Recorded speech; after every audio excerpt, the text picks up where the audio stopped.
Olá, estamos de volta para ler a continuidade do capítulo 8 do Kybalion, que é denominado Os Planos de Correspondência. Então, nós paramos quando eu li para vocês quais são os 7 planos mentais secundários. E é disso que vai tratar agora esse trecho. O plano da mente mineral, que é o primeiro, né? O plano da mente mineral, compreende, eu vou ler de novo os 7 planos, fica melhor, né? Para vocês gravarem. Então, o plano da mente mineral, segundo, o plano da mente elemental A, terceiro, o plano da mente vegetal, quarto, o plano da mente elemental B, quinto, o plano da mente animal, sexto, o plano da mente elemental C e o sétimo, o plano da mente humana. O plano da mente mineral compreende os estados ou condições das unidades ou entidades ou grupos e combinações destas que animam as formas por nós conhecidas como minerais, produtos químicos, etc. Essas entidades não devem ser confundidas com as próprias moléculas, átomos e corpúsculos, sendo estes últimos apenas os corpos ou formas materiais dessas entidades, tal como o corpo de um homem é apenas sua forma material e não ele mesmo. Essas entidades podem ser chamadas de almas, em certo sentido, e são seres vivos de um baixo grau de desenvolvimento, vida e mente. Têm apenas um pouco mais do que as unidades de energia viva, que compreendem as subdivisões mais elevadas do mais elevado plano físico. O intelecto mediano geralmente não atribui a posse da mente, da alma ou da vida ao reino mineral, mas todos os ocultistas reconhecem sua existência e a ciência moderna está rapidamente caminhando para o ponto de vista do hermetismo no que diz respeito a isso. As moléculas, átomos e corpúsculos têm seus amores e ódios, simpatias e antipatias, atrações e aversões, afinidades e disparidades, etc.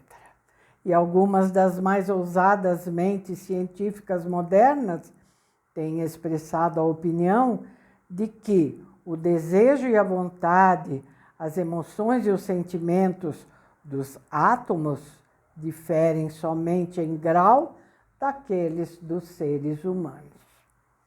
Falta-nos tempo ou espaço para discutir esse assunto aqui. Todos os ocultistas sabem que se trata de um fato, e alguns fazem referência aos mais recentes trabalhos científicos a título de corroboração externa. Para esse plano, há as usuais 7 subdivisões. O plano da mente elemental A compreende o estado ou condição e o estágio de desenvolvimento mental e vital de uma classe de entidades desconhecidas do cidadão comum, mas reconhecida pelos ocultistas. São invisíveis aos sentidos comuns do ser humano, mas a despeito disso, existem e desempenham seu papel no drama do universo. Seu grau de inteligência está entre o das entidades minerais e químicas, por um lado, e o das entidades do reino vegetal, por outro. Para este plano há também 7 subdivisões. O plano da mente vegetal, em suas 7 subdivisões, compreende os estados ou condições das entidades que abrangem os reinos do mundo vegetal, cujos fenômenos vitais e mentais são razoavelmente bem compreendidos pela pessoa medianamente inteligente, já que muitas obras científicas novas e interessantes referentes à mente e à vida das plantas foram publicadas durante a última década. Plantas possuem vida, mente e almas, bem como as possuem os animais, o homem e o super-homem. O plano da mente elemental B, em suas 7 subdivisões, compreende os estados e condições de uma forma mais elevada de entidades elementares ou invisíveis, que desempenham seu papel na obra geral do universo, cuja mente e vida formam uma parte da escala entre o plano da mente vegetal e o plano da mente animal, compartilhando as entidades da natureza de ambos. O plano da mente animal, em suas 7 subdivisões, compreende os estados e condições das entidades, seres ou almas que animam as formas animais de vida que são familiares a todos nós. É desnecessário entrar em pormenores no que diz respeito a esse reino ou plano de vida, pois o mundo animal é tão familiar a nós quanto o nosso próprio. O plano da mente elemental C, em suas 7 subdivisões, compreende aquelas entidades ou seres invisíveis, como são todas essas formas elementais, que compartilham da natureza, tanto da vida animal quanto da humana, em certo grau e em certas combinações. As formas mais elevadas são semi-humanas quanto à inteligência. O plano da mente humana, em suas 7 subdivisões, compreende aquelas manifestações de vida e mentalidade comuns ao ser humano, em variados graus, estágios e divisões. Com referência a isso, desejamos salientar o fato de que o homem mediano de hoje ocupa somente a 4ª subdivisão do plano da mente humana, e unicamente os mais inteligentes cruzaram as fronteiras da 5ª subdivisão. A raça humana levou milhões de anos para atingir esse estágio, e ela levará uma quantidade muito maior de anos para alcançar a 6ª e a 7ª subdivisões e ultrapassá-las. Lembre-se, porém, de que houve raças antes de nós que passaram por esses estágios e, em seguida, para planos mais elevados. Nossa própria raça humana é a 5ª, incluindo retardatários provenientes da 4ª, que pôs os pés na senda. E assim, há umas poucas almas avançadas de nossa própria raça que se adiantaram em relação às massas e passaram para a 6ª e a 7ª subdivisões, e algumas que estão ainda mais adiante. O homem da 6ª subdivisão será o super-homem, enquanto o da 7ª será o homem superior. Dá licença, gente, vou tomar um golinho d'água.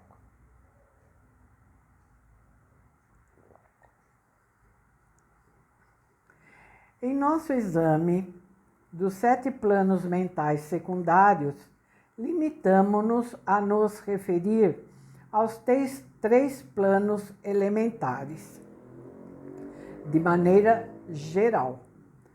Não desejamos tratar desse assunto minuciosamente nesta obra, pois não pertence a esta parte da filosofia e ensinamentos gerais.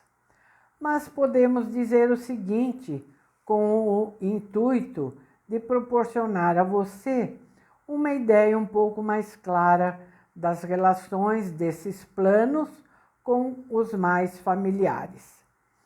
Os planos elementares têm a mesma relação com os planos de mentalidade e vida, mineral, vegetal, animal e humano, que as teclas pretas do piano têm com as teclas brancas.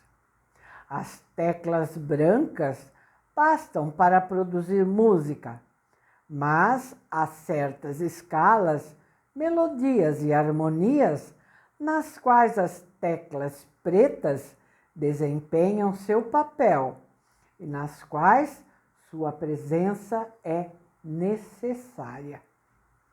Eles também são necessários como elos de ligação da condição da alma, de estados de entidade, etc., entre os vários outros planos, alcançando então certas formas de desenvolvimento.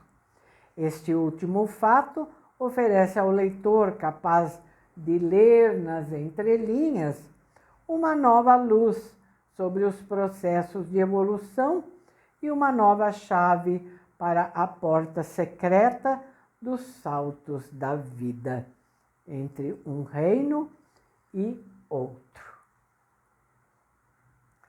Os grandes reinos dos elementais são plenamente reconhecidos por todos os ocultistas, e os escritos esotéricos os mencionam profusamente. Os leitores do Zanoni de Bulwer,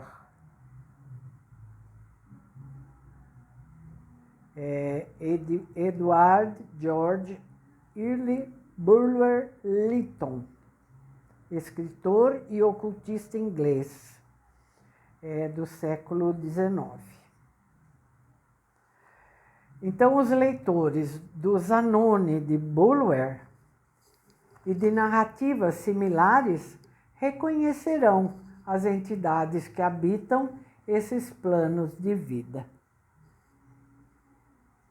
Podemos pesquisar, né? Passando do grande plano mental para o grande plano espiritual, o que diremos?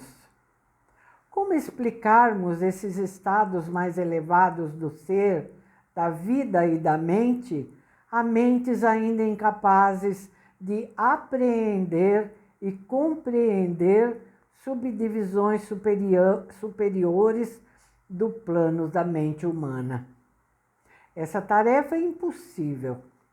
Podemos apenas falar em termos mais gerais, como descrever a luz para um homem que nasceu cego, como descrever o açúcar para alguém que nunca experimentou algo doce, como descrever a harmonia para alguém que nasceu surdo.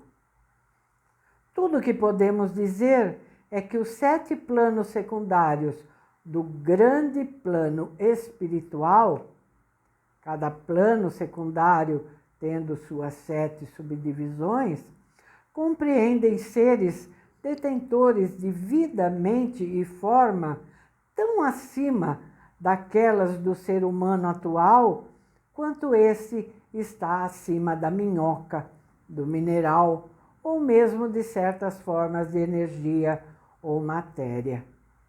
A vida desses seres transcende a tal ponto a nossa que não somos capazes sequer de pensar sobre seus detalhes. Suas mentes transcendem a tal ponto a nossa que para eles nós mal parecemos pensar e nossos processos mentais quase parecem processos materiais. A matéria da qual suas formas são compostas pertence aos mais elevados planos da matéria. E mais que isso, alguns dizem até que eles são revestidos de energia pura. O que se pode dizer de tais seres? Nos 7 planos secundários do grande plano espiritual, existem seres aos quais podemos nos referir como anjos, arcanjos, semideuses. Nos planos secundários mais inferiores, vivem as grandes almas que denominamos mestres e adeptos. Acima deles estão as grandes hierarquias das hostes angélicas, impensáveis para o ser humano. E além delas estão aqueles que podem ser chamados, sem desrespeito algum, de os deuses, a tal ponto excelsos na escala do ser, que seu ser, inteligência e poder são semelhantes aos atribuídos pelas raças humanas às suas concepções da divindade. Esses seres estão além até dos mais altos voos da imaginação humana. A eles somente é aplicável a palavra divinos. Muitos desses seres e também a hoste angélica têm o maior interesse nos assuntos do universo e neles desempenham um papel importante. Essas divindades invisíveis e auxiliares angélicos ampliam a sua influência livre e poderosamente no processo evolutivo e progresso cósmico. A intervenção e assistência ocasionais deles nos assuntos humanos conduziram às muitas lendas, crenças, religiões e tradições da raça humana, pretéritas e atuais. Eles com frequência têm sobreposto seu conhecimento e poder sobre o mundo, é claro, sob a lei do todo. Todavia, mesmo o mais elevado desses seres avançados existe apenas como criação da mente do todo e dentro dela, e está submetido aos processos cósmicos e às leis universais. Eles são ainda mortais. Podemos chamá-los de deuses, se assim o quisermos, mas de qualquer maneira, eles são apenas os irmãos mais velhos da raça humana, as almas avançadas que ultrapassaram seus irmãos e que antecederam o êxtase da absorção pelo todo, a fim de ajudar a raça humana em sua jornada ascendente ao longo da senda. Mas eles pertencem ao universo e estão sujeitos às suas condições. São mortais e seu plano está abaixo daquele do espírito absoluto. Somente os mais avançados hermetistas são capazes de compreender os ensinamentos esotéricos no que toca ao estado de existência e aos poderes manifestados nos planos espirituais. Os fenômenos são tão superiores àqueles dos planos mentais que certamente uma confusão de ideias resultaria de uma tentativa de descrevê-los. Somente aqueles cuja mente tem sido há anos cuidadosamente treinada segundo as diretrizes da filosofia hermética, sim, aqueles que trouxeram consigo de outras encarnações o conhecimento adquirido anteriormente, são capazes de compreender precisamente o que significa o ensinamento referente a esses planos espirituais. E muito desses ensinamentos esotéricos é considerado pelos hermetistas demasiado sagrado, importante e até perigoso para a disseminação pública geral. O estudante inteligente pode identificar o que queremos dizer com isso, quando afirmamos que o significado de espírito, tal como empregado pelos hermetistas, se assemelha a poder vivo, força animada, essência interna, essência vital, e etc. O que não deve ser confundido com aquele costumeira e comumente empregado do termo, isto é, religioso, eclesiástico, espiritual, etéreo, santo, etc. Para os ocultistas, a palavra espírito é utilizada no sentido de princípio que anima, portanto, consigo a ideia de poder, energia viva, força mística, etc.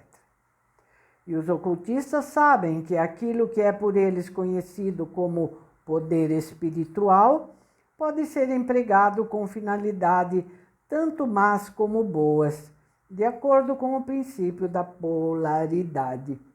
Um fato reconhecido pela maioria das religiões em suas concepções de Satã, Belzebu, Diabo, Lúcifer, anjos decaídos, etc. Dá licença. Gente, falta um bom pedacinho ainda, mas eu vou continuar até o fim, tá? Para não perder a sequência. Assim, o conhecimento relativo a esses planos tem sido mantido no santuário em todas as fraternidades esotéricas e ordens ocultas, na câmara secreta do templo. Mas é permitido que se diga o seguinte, que aqueles que atingiram elevado poder espiritual e dele fizeram mau uso, têm reservado para si um destino terrível, e o balanço do pêndulo do ritmo necessariamente os fará recuar ao extremo mais remoto da existência material, ponto a partir do qual terão de refazer novamente seus passos rumo ao espírito, ao longo dos circuitos fatigantes da senda, mas sempre com a tortura adicional de ter invariavelmente consigo uma persistente memória das alturas de que despencaram devido às suas más ações. As lendas dos anjos decaídos se baseiam em fatos reais, como o sabem todos os ocultistas avançados. A luta em busca de poder egoísta nos planos espirituais tem como resultado inevitável a alma egoísta, a perda de seu equilíbrio espiritual e a recaída ao ponto a partir do qual anteriormente começara sua ascensão. Mas mesmo para tal alma é concedida a oportunidade de um retorno. Tais almas realizam uma jornada de volta, cumprindo a terrível pena determinada pela lei invariável. Concluindo, queremos lembrá-lo novamente de que, segundo o princípio da correspondência, o qual expressa a verdade de que, como acima é abaixo, como abaixo é acima, todos os 7 princípios herméticos operam plenamente em todos os múltiplos planos, físico, mental e espiritual.